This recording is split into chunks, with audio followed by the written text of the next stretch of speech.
안녕하세요. 인천에 살고 있는 30대 여성입니다. 저는 감사하게도 평범하고 화목한 가정에서 자랐습니다. 그래서 이혼이나 가정 불화는 TV 속에서나 나오는 얘기인 줄 알고 살았죠.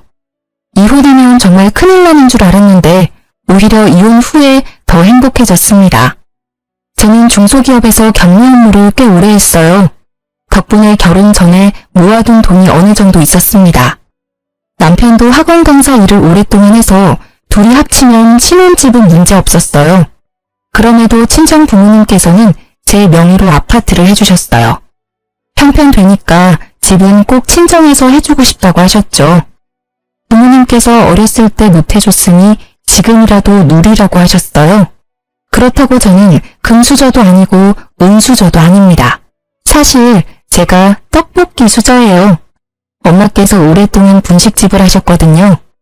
떡볶이를 매일 먹어서 행복했지만 남들보다 조금 가난한 집이었죠. 물론 지금은 시대를 잘 탄 건지 가게가 너무 잘 되고 있습니다. 부모님께서는 함께 가게를 운영하시고 계세요. 직원들도 물론 여럿 있어요. 맛집이라 학생들이랑 젊은 사람들이 많이 오거든요.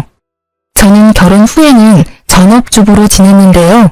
용돈벌이로 부모님 가게에서 가끔 알바를 하고 있습니다. 남편이 입시학원 강사라 못 보는 건 아니었지만요. 아이가 생기기 전까지는 생활비를 반반하기로 했거든요. 제가 일을 아예 안 하면 모아둔 돈을 생활비로 다 까먹겠더라고요. 그런데 남편은 저를 가사도우미쯤으로 생각하는 듯 했습니다. 그럼 제가 이혼을 결심하게 된 이유들을 들어보시겠어요? 저희 시어머니께서는 마음속에 늘 소녀가 있는 듯 했어요. 항상 말도 사근사근 하시고 별거 아닌 일에도 깨르르 웃으셨거든요. 저희 엄마랑은 굉장히 다른 느낌이었어요. 장사를 오랜 시간 해온 친정엄마는 완전 대장부 성격이시거든요. 그래서 제가 결혼할 때도 친정엄마께서 시어머니를 정말 잘 만났다고 좋아하셨어요. 부드러운 시어머니 첫인상이 너무 마음에 드셨대요. 하지만 복병은 시아버지였습니다. 시부가 저를 처음 보자마자 하신 말씀은 빨리 애 낳고 남편 내조에나 힘써야지. 회사는 그만둘 거지. 집은 한시 여자가 지키고 있어야 해. 여보, 요즘 세상이 어떤 세상인데요? 뭐, 어떤 세상인데? 아니, 당신은 남편이 말하는데 왜 끼어들어? 아이고, 새끼 보는데 민망하게 왜 큰 소리를 쳐요? 그러고 보면 참 공평하지 않은 것 같아요. 평생 가족들 직접 밥해 먹이고 청소에 빨래에 공무원은 월급이라도 주지만 주부는 월급도 없잖아요. 뭐? 나 들으라고 하는 소리야? 그래서 지금 일을 못 그만두겠다는 거냐? 아니요. 그런 점은 다 알지만 저는 전업주부가 꿈이에요. 물론 남편이 착실하고 다정하다는 전제하에요. 부인이 남편을 공경하는 만큼 남편도 부인을 공경해야 한다고 생각하거든요. 아버님, 저 내조 열심히 할 거예요. 그러니까 너무 걱정 마세요. 어머님, 그동안 남편 키우시느라 고생 많으셨어요. 저희 예쁘게 잘 살아볼게요. 부족한 저 많이 가르쳐 주세요. 새끼야, 고맙다. 여편네 주책맞게 눈물은? 시문에 눈물을 보이셨고 시부는 제가 마음에 안 든다는 표정을 지었습니다. 시부는 그렇게 처음부터 가부장적인 느낌이 다분했어요. 그런 태도를 저는 그냥 보고 넘기지는 않았습니다. 설사 시부가 건방지다고 생각할지라도요. 이제 제가 이 집안에 들어왔으니 그동안 혼자였던 어머님 편에 서기로 마음먹었거든요. 다행히 남편과 연애를 할 때에는 시부에게서 느껴지는 가부장적인 낌새가 안 보였어요. 제가 친정엄마를 닮아 완전 3의 대장부거든요. 남편이랑 연애할 때도 제가 다 리드했어요.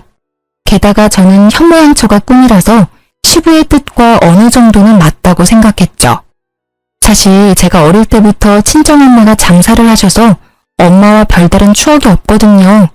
그게 늘 아쉬웠기 때문에 저는 전업주부가 꿈이었어요. 사실 시부와 같이 사는 게 아니고 남편이랑 둘이 사는 거니까요. 시부가 성격이 고약해도 별 문제 없다고 안일하게 생각했죠. 그런데 결혼 후 완전히 생각이 달라졌습니다. 뭐야 여보, 나 입을 옷이 없잖아. 에이, 그럴 리가. 어제 내가 개어서 넣어놨는데? 어디 보자. 여기 다 정리해놨네. 세 번째 서랍이라 몇 번 말해. 아니, 장난해? 옷 하나하나 다림질 안 해? 응? 그게 뭔 소리야? 너 나 오늘 오전 강의 있는 거 잊었어? 5분 안에, 아니 3분 안에 다림질 해놔. 양치하고 올 테니까. 뭐? 당신 살림 안 해봤어? 세탁했으면 당연히 다림질도 기본으로 해놔야지. 여기 죄다 주름진 거 봐. 이걸 입고 나가면 딴 사람들이 무슨 생각하겠어? 내가 꼭 일일이 설명해야겠냐? 나 시간 없어. 이 니트랑 바지 빨리 지금 입고 나가게 다림질 해놓으라고. 남편은 빽 소리를 지르고는 화장실 문을 쾅 닫았습니다. 철없는 사춘기 애 같은 그 행동에 저는 어이가 없었어요. 속은 부글부글 끓었지만 일단 다림질은 해줬습니다. 출근하는 사람과 부딪히기 싫었거든요. 남편은 다림질한 옷을 보더니 다음엔 본인 입을 속옷까지 다림질 싹 해놓으라고 잔소리를 하더라고요. 그러고는 만족한 표정으로 출근했어요. 고맙다는 말도 없었기에 저는 한동안 벙쪄 있었죠. 남편은 더불어 반찬 투정까지 하며 며칠 동안 미운 짓을 반복했습니다. 이거 어제 저녁에 먹은 미역국 아니야? 너 도대체 집에서 놀면서 제대로 하는 게 뭐 있냐? 당신 내가 차려주는 따뜻한 밥 먹으면서 그런 말이 나와? 요 며칠 왜 그렇게 말을 밉게 해? 열심히 돈 버는 신랑한테 어제 먹은 똑같은 국 먹이는 게 말이 돼? 우리 아버지가 그러셨는데 국은 딱 끓일 만큼 끓여서 먹는 거야. 아니 양 조절이 안 돼? 왜 저녁에 먹은 음식을 아침에 또 먹게 하냐고. 앞으로 주의해. 모르는 소리 하지 마. 다른 집들은 다 국 한 솥 끓여서 며칠씩 먹어. 그러기만 해봐. 그리고 내일부터는 점심 도시락 싸줘. 남편은 제 말을 무시하고 자기 할 말만 했어요. 아이씨, 반찬이 이게 뭐야. 계란말이, 일미, 멸치. 너무 부실하잖아. 너 혹시 생활비 아껴서 나 몰래 모으고 있어? 우리 아버지는 구첩반상 아니면 식사를 안 하셔. 네가 차린 음식들 정성이 있으면 내가 아무 말 안 해. 너 앞으로 구첩은 아니더라도 육첩 반상까지는 무조건 해. 반찬 가지수는 적응하면서 점점 늘려가면 되니까. 남편이 날뛰는 모습을 보면서 저는 어디까지 하나 우선은 지켜봤어요. 누가 왜 이혼했냐 하면 집안일 때문이라 말하고 싶진 않았거든요. 전업주부인 제가 더 노력하면 쌓일 일이 없을 거라고 생각했는데요. 문제는 시부였습니다. 원래 시부는 아침, 점심, 저녁 모두 구첩반상으로 먹는 분이세요. 가게에서 사온 반찬은 입도 안 대고 무조건 시모가 한 반찬으만 밥을 먹었죠. 제가 한 번은 시댁 가서 식사 준비를 도왔는데 시부는 제 반찬 손도 안 대더라고요. 신혼집 초대했을 때도 입맛에 안 맞다고 거의 안 드셨어요. 광적으로 어머님 손만만 찾으셨죠. 그러면서 시부는 저희에게 평소에는 밥을 어떻게 차려 먹냐고 물었었어요. 신랑은 집에서는 간단히 먹거나 배달을 시켜 먹는다고 답했었죠. 돌이켜보니 아마 그 뒤로 남편이 구첩반상 타령했던 것 같아요.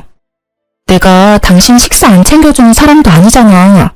항상 나보다는 당신이 좋아하는 음식 위주로 요리했어. 혹시라도 메뉴 겹치지 않게 나름 정성을 쏟았다고. 근데 고맙다는 말은커녕 어디서 반찬 투정이야? 내가 네 엄마야? 내가 3살짜리 아들 키워? 말이 아가 다르고 어가 다른 건데 어쩜 그렇게 말을 얄밉게 말하니? 365일 어떻게 아버님처럼 구첩반상을 먹어? 그건 어머님이 대단하신 거야. 존경스럽지만 난 구첩이든 육첩이든 절대 못해. 육첩반상? 진짜 육갑 떨고 있다. 야, 너 말 다 했어? 그래. 저는 듣다 쌓인 게 다 폭발했어요. 참지 못하고 소리를 꽥 지르자 남편 눈이 휘둥그레지더군요. 아주 말끝마다 우리 아버지. 그럴 거면 당신 나랑 결혼 왜 했니? 내조는 개뿔. 지금부터는 국물도 없을 줄 알아. 앞으로 아침밥은 네 담당이야. 생활비도 반반 내고 있으니 전부 다 반반해도 불만 없지? 아침 너, 점심 각자, 저녁 나. 근데 이 여자가 미쳤나? 아, 어디 큰 소리야. 그리고 아침마다 바빠 죽겠는데 네 속옷까지 다리라고? 미쳤니? 심지어 부탁도 아니라 명령조로 뭐 하는 태도야? 내가 매일 반듯한 와이셔츠 준비해주는 걸로 모자랐어? 내가 아무리 내조한다 했어도 선은 좀 지켜줬으면 좋겠어. 정 원하면 너가 직접 다려입든가. 야, 결혼할 때 네가 뭐라고 했냐? 일 그만두고 내조한다며. 우리 아버지가 이 정도는 기본이라고 했어. 넌 기본적인 것도 못하면서 무슨 내조를 언급해? 우리 엄마는 항상 군말 없이 매 끼니 준비하셨어. 게다가 평생 아버지 속옷 다림질 하셨고. 그러니까 나랑 결혼했으면 너도 지금부터 습관 잘 들여. 늙어서도 남편 사랑받고 살고 싶으면 말이야. 앞으로 손빨래해서 꼭 다림질까지 잊지 말고 미리미리 해놓으라고. 알아들었어? 남편은 제가 따지자 질세라 더 큰 목소리로 따지더라고요.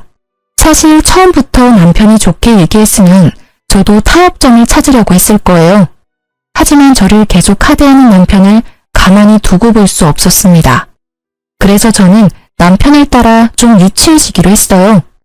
다음날 아침 저는 소리 지르는 남편을 보고 영문을 모른다는 듯 씩 웃었어요. 왜? 너 다림질을 도대체 어떻게 한 거야? 이 런닝구 새로 산 지 얼마 안 됐는데. 아, 중간에 구멍 났잖아. 아, 그래? 당신 옷 많으니까 다른 거 입으면 되잖아. 조심성하고는. 아니, 근데 이게 다 뭐야? 왜? 또 문제 있어? 당신 그러다 늦겠다. 대충 입어. 옷이란 옷은 죄다 구멍 뚫려 있잖아.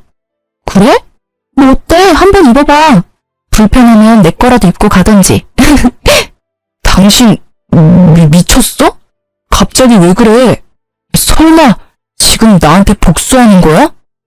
에이, 복수라니. 나 아직 시작도 안 했는데? 근데 당신 아침 준비 안 했네. 빨리 밥부터 차리지 그래? 야, 내가 아침을 왜 차려? 왜? 싫어? 그래, 싫다. 너 보니까 도시락도 준비 안 했지? 도시락 같은 소리 하네. 애초에 내가 해준 음식 별로 좋아하지도 않잖아. 너 사 먹는 거 좋아하니까 사 먹어. 왜? 도시락도 아버님이 그러라고 시켰냐? 그걸 어떻게 알았어? 아니, 아빠가 점심은 도시락 싸서 다니라잖아. 그래야 내가 네 음식에 길들여질 거라는 뭐라나. 아무튼 난 이제 네가 해주는 밥 평생 먹어야 하니까 바깥 음식에 내 입맛 맞추지 말라고 했어. 틀린 말 아니잖아. 우리 아버지는 절대 틀린 말씀 안 하셔. 뭐? 진짜 웃겨. 난 그럼 평생 네 밥 삼시세끼 챙기다가 죽어야 해? 내가 왜? 너 꼴도 보기 싫으니까 이 집에서 나가. 여기 우리 엄마가 해주신 집이야. 당장 나가라고. 뭐? 진짜 치사하게. 응, 나 되게 치사해. 그래서 차마 우리 엄마가 사준 집에서 내가 하녀 취급당하는 거 참을 수가 없다. 게다가 생활비까지 반반 내고 있잖아. 그러니까 나가. 우리 깔끔하게 이혼하자. 아니 여보, 진짜 1억이야? 1억이야. 차라리 혼자 살지. 나가. 알았어. 나 일단 출근할 테니까 마음 풀어. 그러자 기세등등했던 모습은 거짓말처럼 사라졌습니다. 남편은 풀이 죽은 채로 구멍난 내일을 입고 출근하더군요. 저는 곧바로 집 비번도 바꾸고 친정으로 도망갔어요. 퇴근 후 도어락 비밀번호 때문에 집에 못 들어가자 남편은 친정에 찾아왔더라고요. 내가 잘못했어. 집에 가자. 너 얼굴에 미안함이라고는 1도 안 보여. 진짜 내가 잘못했어. 장모님 장인어른 오시기 전에 가자. 남편이 또 친정 부모님은 어려워했거든요. 눈치를 살살 보면서 집에 가자고 보채더군요. 지금 맹세를 하던지 각서를 쓰던지 해. 뭐? 아니, 뭘 또 그렇게까지 하냐. 싫어? 그럼 그냥 깔끔하게 이혼하던지. 내가 너랑 더 살아봐야 무슨 좋은 꼴을 보겠니? 알겠어. 알았다고. 각서 쓸게. 받아 적어. 첫째, 너랑 나, 우리 가정에서는 아버님 말씀이 우선이 아니라 마누라 말, 즉 내 말이 우선이란 걸 잊지 마. 뭐? 뭘 그렇게 봐. 받아 적으라고. 알았어. 둘째, 반찬 투정하지 않는다. 앞으로는 무조건 내가 주는 대로 국말 없이 먹는 거야. 그리고 밥은 내가 차릴 테니까 나머지 집안일은 서로 반반씩 하는 거야. 마지막 셋째, 생활비 반반은 앞으로 없어. 생각해보니까 신혼집 내 집이잖아. 내 집에서 공짜로 먹고 자고 하면서 생활비까지 원해? 만약 생활비 반반을 원한다면 앞으로 네가 월세를 내. 이 세 가지 못 지키겠거나 싫으면 당장 이혼하면 돼. 남편은 월세라는 말에 흠칫하더니 이내 알겠다고 대답했죠. 자기가 별 수 있겠어요? 저는 그날 이후로 남편을 살뜰히 챙겼습니다. 삼시세끼 아주 건강식 위주로만요. 초딩 입맛인 남편은 햄이나 라면 같은 걸 무지 좋아하는데요. 일부러 가공류 인스턴트 음식은 안 줬어요. 나물이랑 잡곡밥 건강식으로만 매 끼니 챙겨줬죠. 음식 간도 엄청 심심하게 했습니다. 조미료, 소금, 간장 다 숨겼더니 남편이 몰래 사오더라고요. 저는 절대 제 음식에 못 부리게 했습니다. 내가 하는 요리에 입맛 맞추라고 뭘 간을 더하려고 해. 아버님 말씀대로 길들여줘야지. 남편은 밥 먹을 때마다 괴로워 죽으려고 했어요. 저는 보란듯이 혼자서 냄새 엄청 풍기는 치킨, 족발, 피자 같은 걸 배달시켜 먹었죠. 그제서야 남편은 진심으로 싹싹 빌더라고요.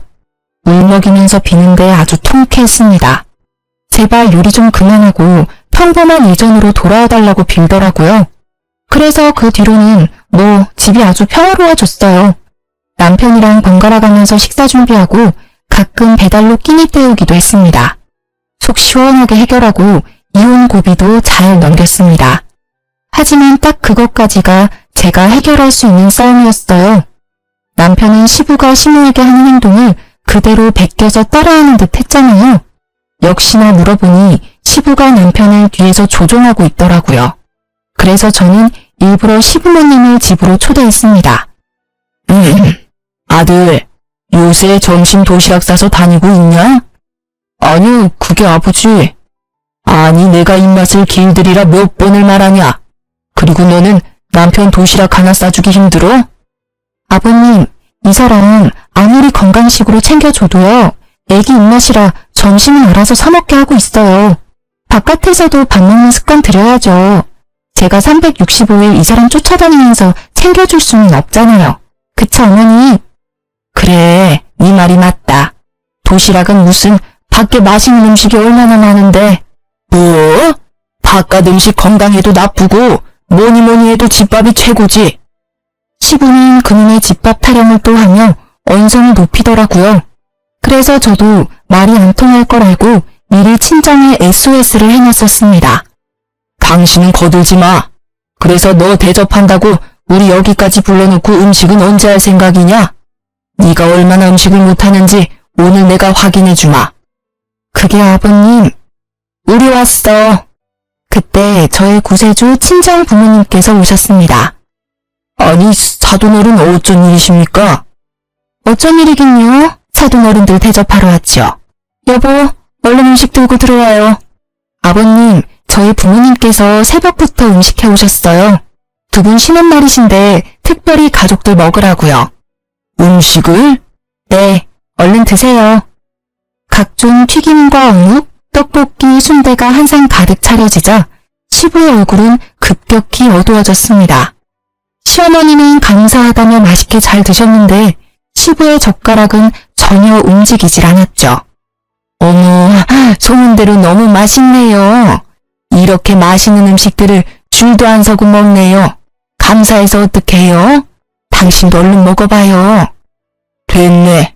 난 집 가서 밥 먹을 거니까 얼른 먹어. 아니, 나보고 집 가서 또 밥을 하라고요?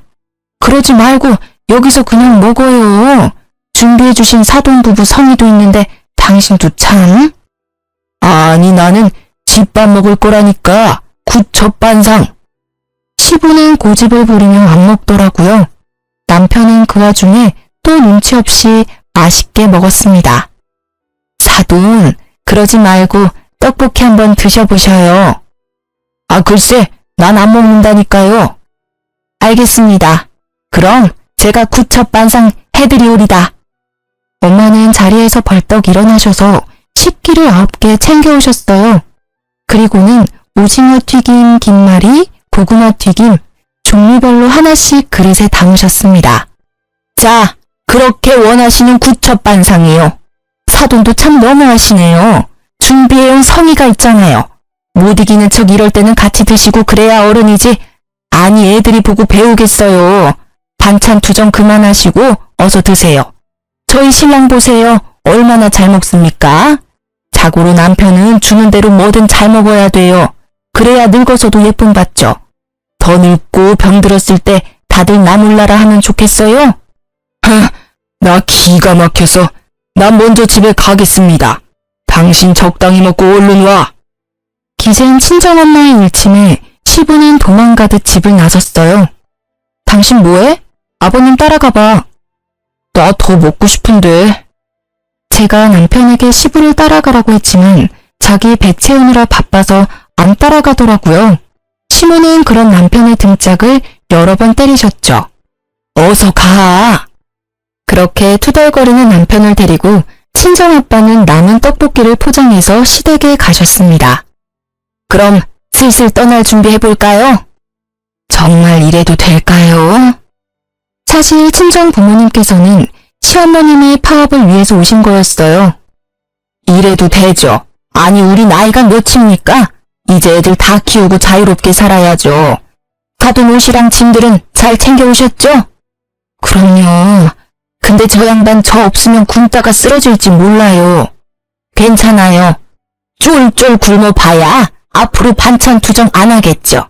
사돈 어른은 그냥 저희만 믿고 따라오세요.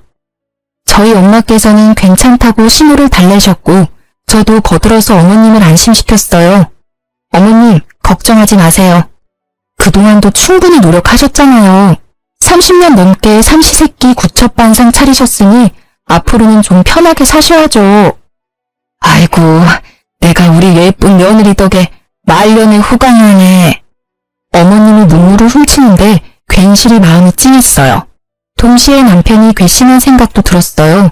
시모의 고생을 옆에서 방관하기만 했으니까요. 그렇게 저랑 친정엄마와 시모는 일주일 동안 강원도 여행을 떠났어요. 엄마께서는 가게와 시댁을 아빠에게 맡기셨죠. 친정아빠께 들어보니 시부는 처음에 정말 아무것도 먹질 않고 기다렸다네요. 그러다가 하루 지나자 해골 같은 얼굴로 냉장고를 뒤져서 시모가 해뒀던 반찬들을 먹었대요. 그리고 반찬이 다 떨어지자 시부는 정말 계속 굶었답니다. 그렇게 며칠이 지나자 남편이 전화로 난리를 부렸죠. 아니 엄마, 여행은 무슨 여행이야. 아, 강원도 멀리도 갔네. 빨리 돌아와. 아빠 쓰러지시면 어떡해. 아빠가 엄마 올 때까지 절대 식사 안 하신대. 엄마가 어떻게 그래? 아무리 장모님이랑 그 사람이 가자 해도 엄마는 거절했어야지. 야 이놈아, 나는, 네 애미는 내가 평생 그 고생을 했는데 넌 지금도 네 아빠만 걱정돼? 아니 집에 밥이 없어 반찬이 없어. 하다못해 배달이라도 시켜 먹던가. 언제까지 내가 그 짓을 해야 돼? 엄마, 왜 그래? 엄마답지 않게. 나도 이제 좀 인간답게 살자. 못난 놈, 끊어. 시모는 서름을 터뜨리고 전화를 끊었어요. 저랑 엄마는 우는 신호를 달래면서도 착잡했죠. 어쩌면 그 모습이 저의 미래였을지도 모르니까요. 친정아빠께서는 장사하고 남은 떡볶이를 들고 내일 시댁으로 퇴근하셨어요. 시부는 결국 굶고 굶다가 글쎄 새벽에 몰래 떡볶이를 꺼내서 먹었다네요. 허겁지겁 먹다가 남편이랑 친정아빠한테 들켰대요. 엄청 창피하면서도 떡볶이를 손에서 놓지 않았다고 합니다. 그러고도 시어머님이 계속 연락 두절이자 시부는 결국 제 전화로 연락을 했습니다. 자기가 잘못했다며 울면서 시어머님 돌려보내라고 하셨죠. 어쩔 수 없이 시모는 전화를 받고 받으셨습니다. 여보세요? 당신이야? 그래요, 나예요. 창피하게 새애기한테 전화해서 뭐해요? 내가 잘못했네. 이렇게는 못 살아. 나야말로 그렇게 못 살아요. 어떻게 하면 돌아올래? 이대로 이혼할 거는 아니지? 우리 나이가 몇이야. 그동안 산 세월이 얼만데. 당신 반성하는 모습 안 보이면 난 못 가요. 뭐? 나 평생을 당신 위해서 살았잖아요. 이제 좀 그만했으면 좋겠어요. 나도 지쳐요. 오죽하면 며느리랑 사돈어른 따라 도피했겠어요. 내가 진짜 미안하네. 내가 어떻게 하면 집에 돌아올 거요? 약속해요. 당신이 약속 안 하면 난 못 가요. 무슨 약속? 나 이제 예전처럼 당신 못 챙겨요. 속옷도 못 다리겠고 당신 옷도 당신이 알아서 챙겨 입어요. 그래, 내 옷은 내가 챙겨 입을게. 그거면 돼? 아니요. 제일 중요한 밥 문제가 남았잖아요. 당신 30년을 나 부려먹었잖아요. 이제 그만 그쯤 하면 됐어요. 나 이제 밥 못 차리니까 그렇게 알아요. 갑자기 그러면 쓰나? 난 뭘 먹고 살아 그럼? 세상 널린 게 음식이잖아요. 당신 아직 정신 못 차렸네. 끊을게요.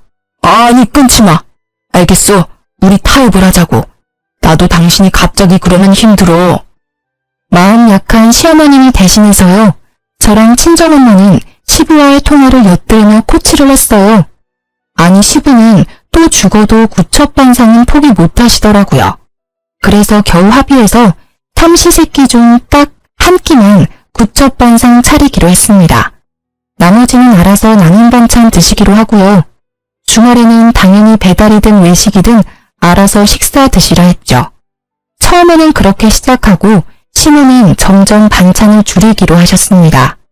그렇게 여자들의 파업은 종료됐습니다. 그런데 그 사건은 애교 수준이었어요. 알고 보니 생각지도 못한 사건이 일어나고 있더라고요. 저희 남편은 아이들을 가르치는 강사다 보니까 유행에 민감해요. 그래서 늘 스마트폰을 손에 쥐고 살았습니다. 중독 수준으로 눈 뜨자마자 자기 전까지 손에서 놓지 않았어요. 여보, 그렇게 핸드폰만 들여다보다가 눈 더 나빠지겠어. 영상 보고 싶으면 차라리 TV를 봐. 아무래도 작은 화면보다 큰 화면이 낫잖아. 괜찮아. 난 이걸로 영상 보는 게 편해. 손에 착 감겨서 안정감이 있잖아. 그리고 학원에서 언제 연락 올지 몰라. 학생들 실시간 질문 올리면 답도 해줘야 하고. 남편이 업무와 관련지어 얘기하면 제가 할 말이 없어지더라고요. 그리고 실제로 학원에서 스케줄 변동 때문에 자주 전화가 왔거든요. 이해해보려고 노력했습니다. 그런데 남편은 휴가 때도 스마트폰만 보더라고요. 당신 휴가 내내 또 폰만 들여다볼 거야? 내가 언제?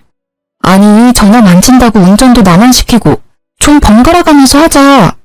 아니, 나 급한 연락 오면 어떡해. 이럴 때라도 내조 해라 좀. 또 내조 타령이네. 정신 못 차렸지 아직? 아니, 둘이 밥 먹을 때도 전화기 들여다보고 앞에 있는 사람 무안하게 말이야. 휴가 때는 급한 연락 올 것도 없잖아. 아, 진짜 답답하게. 부족하냐? 내가 내 전화도 마음대로 못 봐? 그리고 휴가니까 내가 마음 편하게 유튜브라도 보지. 아, 가만 보면 당신 요즘 잔소리 너무 심하다. 잔소리 듣기 싫으면 적당히 하던가. 폰 만진다고 수영도 안 했잖아. 휴가 왜 왔니? 우리 지금 놀러 왔는데 당신은 전화기만 보잖아. 꼭 바람 피는 사람처럼. 뭐? 바람이라니. 너무 같다. 남편은 바람이라는 말에 갑자기 역정을 냈습니다. 저는 별다른 의미 없이 나온 말이었는데 말이죠. 그 순간 설마 하는 의심이 들었어요. 그렇게 서먹하게 호텔로 돌아왔는데 남편은 차에서 내리다가 전화기를 떨어뜨렸어요. 와장창 아주 금이 갔죠. 아이씨, 이게 다 당신 때문이야. 참나, 왜 내 탓을 해? 당신이 전화 만진다고 하도 뭐라 하니까 손에서 놓쳤잖아. 아, 별 억지를.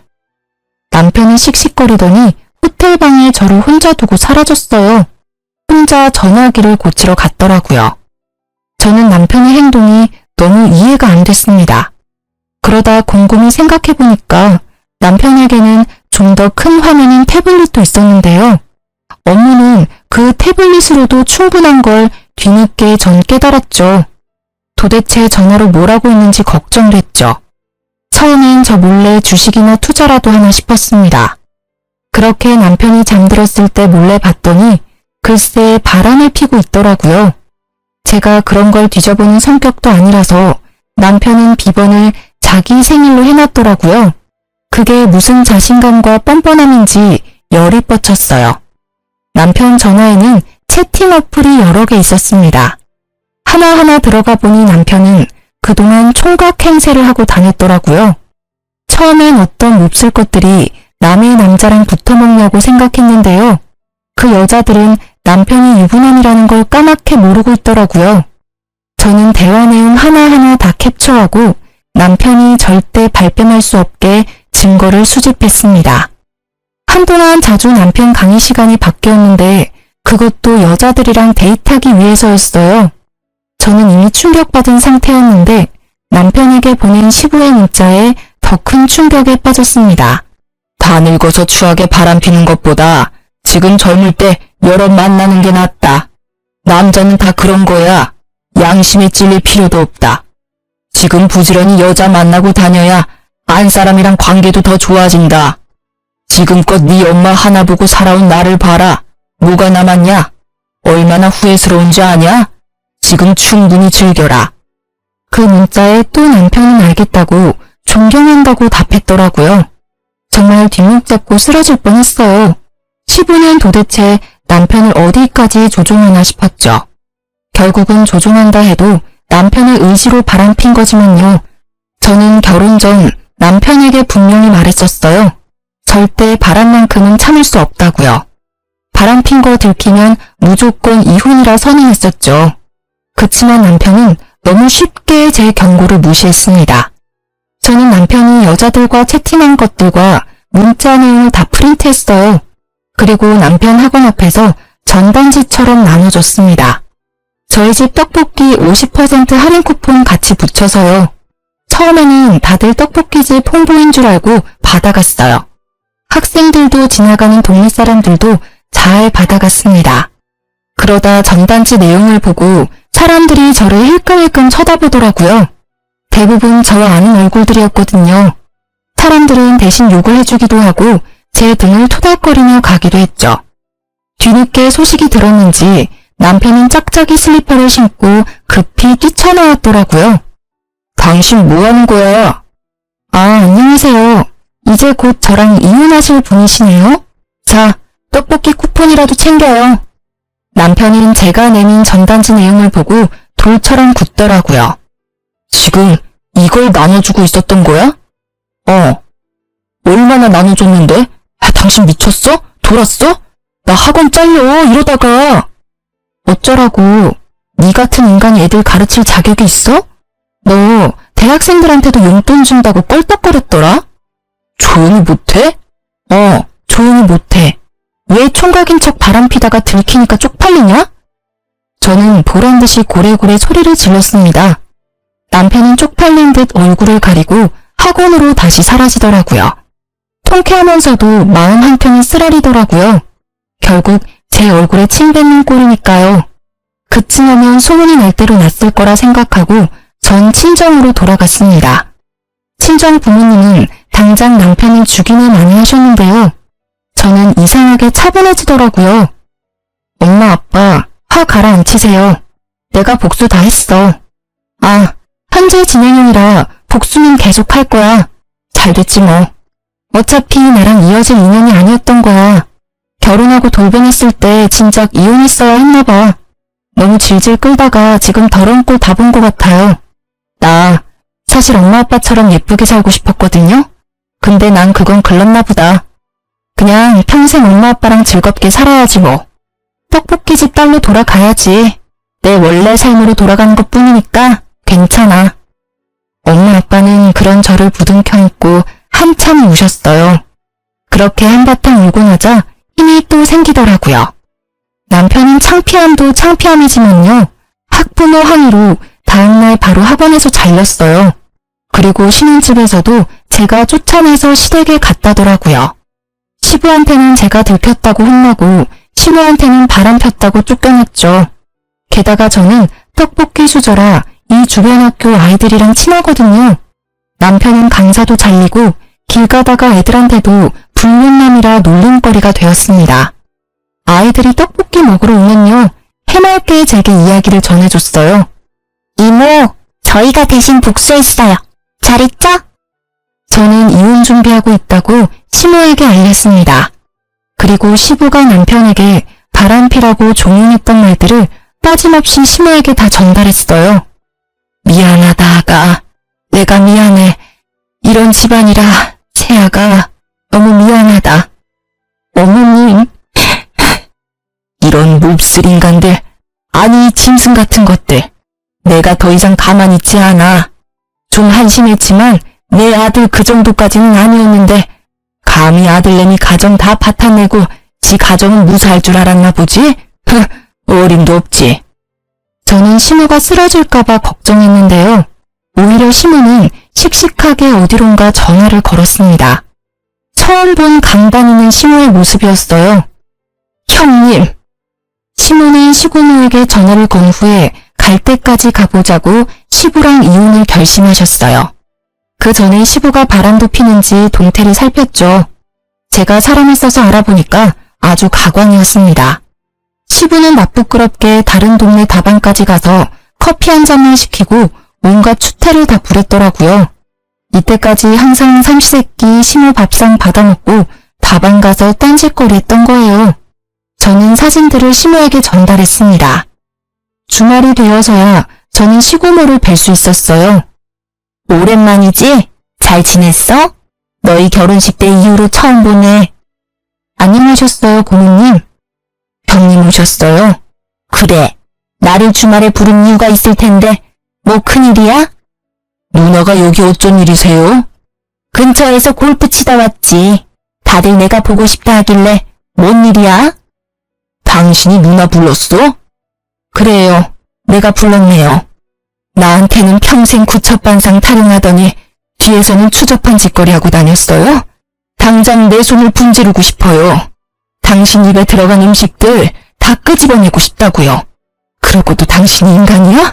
어디 가르칠 게 없어서 아들한테 그따위 걸 가르쳐. 뭐라는 거야? 이 사람이 뭐 잘못 먹었어? 미쳤어? 어디서 큰 소리야? 형님, 이것 좀 보세요. 시부는 상황 파악을 못했는지 어버버거렸고요. 시모는 제가 만들어뒀던 남편이 바람핀 전단지랑 시부가 다방 가서 추태를 부리는 사진들을 시고모에게 전달했어요. 시고모는 그것들을 보더니 1초의 망설임도 없이 허겁지겁 밖으로 달려나가셨죠. 아니, 당신 도대체 누님한테 뭘 보여준 거야? 시부는 그제서야 시고모가 본 것들을 확인하고 세상 무너진 얼굴을 했습니다. 시고모는 어느새 골프채를 꺼내들고 집 안으로 들어오셨어요. 너 내가 바람피는 인간들 극혐하는 거 알아 몰라? 바람을 펴? 네가? 몇십 년을 부인밥 얻어먹으며 산 네가? 이 기생충만도 못한 게? 알고 보니 시고모도 시고모부 바람으로 이혼을 했더라고요. 지울 수 없는 시고모의 아픈 상처를 시부가 건든 거예요. 시고모께서 바람하면 정말 치를 떨고 친동생이라도 강한 온돌 성격이란 걸 시모는 알았던 거죠. 골프채를 피하며 도망다니는 시부의 모습을 보고 저는 하마터면 웃음이 터질 뻔했어요. 시부는 조금이라도 맞고 싶지 않다고 아주 잽싸게 도망치더군요. 나중에 시모한테 들었는데 시부는 어렸을 때 부모님 말을 더럽게 안 들었대요. 그래서 말이 안 통하니 시고모가 엄청 때리면서 키웠대요. 한 번은 시고모께 맞아서 손목이 부러졌다네요.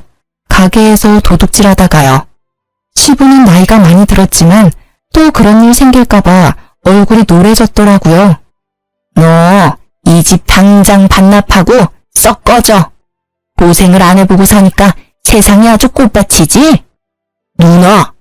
누나라고도 부르지 마 이놈아. 게다가 상상도 못했는데 시댁집이 시고모 명의로 된 집이었어요. 딱히 능력 없는 시부한테 시고모가 열심히 살라고 준 거였죠. 명의는 그대로 시고모 거였고요. 시고모는 당장 자기 집에서 나가라고 시부를 향해 골프채를 계속 휘둘렀어요. 시부는 맨발로 쫓겨나고 말았죠. 마당에서 시부는 계속 빌었어요. 시고모는 무시하더라고요. 야, 이런 몹쓸 놈아, 네 마누라한테나 용서를 빌어? 그러자 제가 있는 것도 아랑곳하지 않고 시부는 무릎을 꿇고요. 시모 바지가랑이를 잡고 빌었어요. 잘못했어요, 여보. 당신이 좀 누님 말려봐요. 당신은 평생 죗값 치러도 모자랄 거예요. 주접스러운 그 손 치우고요. 세아가한테 똑바로 사과나 하세요. 세아가, 미안하다. 내가 생각이 짧았다. 나는 진짜 걔가 그럴 줄은 몰랐어. 이제 세아가라고 부르지 마세요. 저 이제 이혼하거든요. 뭐? 그 소리를 듣고 시고모는 시부의 멱살을 잡고서 그대로 내동댕이 쳤어요. 아이고, 나 죽네. 누나, 나도 이제 늙었다고요. 그렇게 한바탕 멱살잡이가 끝나고요.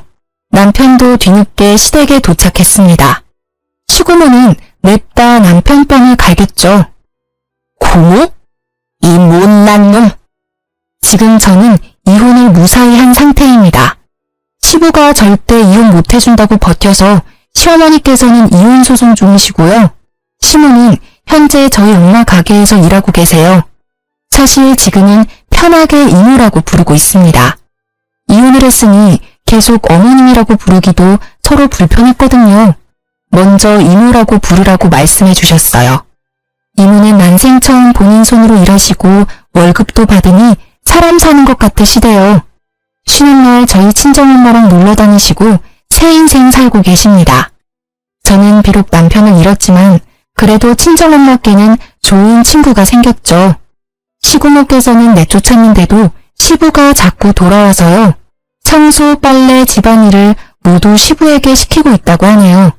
정신놀이 교육을 단단히 시키신다고 하셨어요. 이제 전 시부는 밥도 알아서 지어서 차려 먹는다 합니다.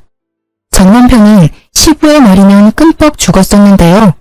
시부 말대로 하다가 학원 강사도 잘리고 이혼당하자 시부한테 엄청 대들었대요. 그러고는 혼자 살겠다고 지방으로 도망갔죠. 또 시부는 모든 게 제 탓이라며 저를 찾아왔더라고요. 네 인연 전부 네 탓이야. 너만 없었어도, 너만 우리 집에 안 들어왔어도 내가 평생 구첩반상 먹으면서 아들 존경받으며 살았을 텐데 너 이리 와. 시부는 저에게 달려들더라고요. 그 순간 어디서 학생들이 튀어나왔는지 제 앞을 가로막았습니다. 할아버지, 지금 뭐 하세요? 아, 이런 늙은이 영감탱이, 노망났나? 하지만 저는 이 동네 소문난 떡볶이 수저입니다. 제가 서비스를 남다르게 줘서 학생들이 절 좋아하거든요.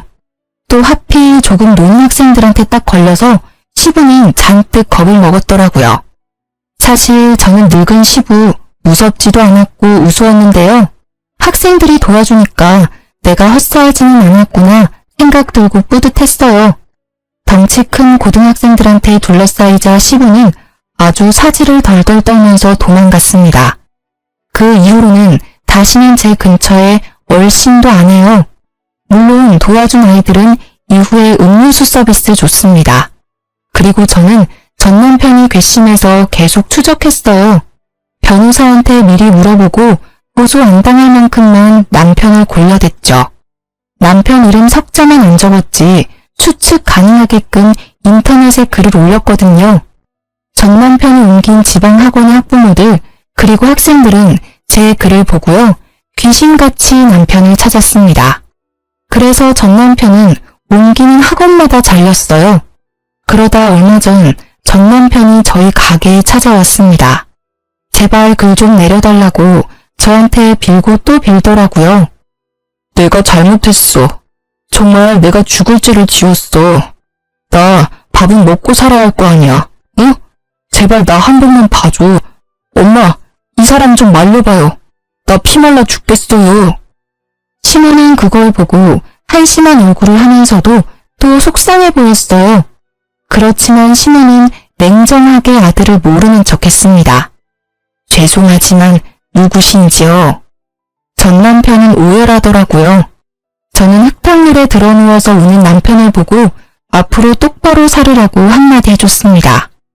이쯤 하면 됐다 싶어서 인터넷에 쓴 글도 전부 내렸어요. 지금은 어느 학원으로 옮겼는지도 알아보지 않고 있어요.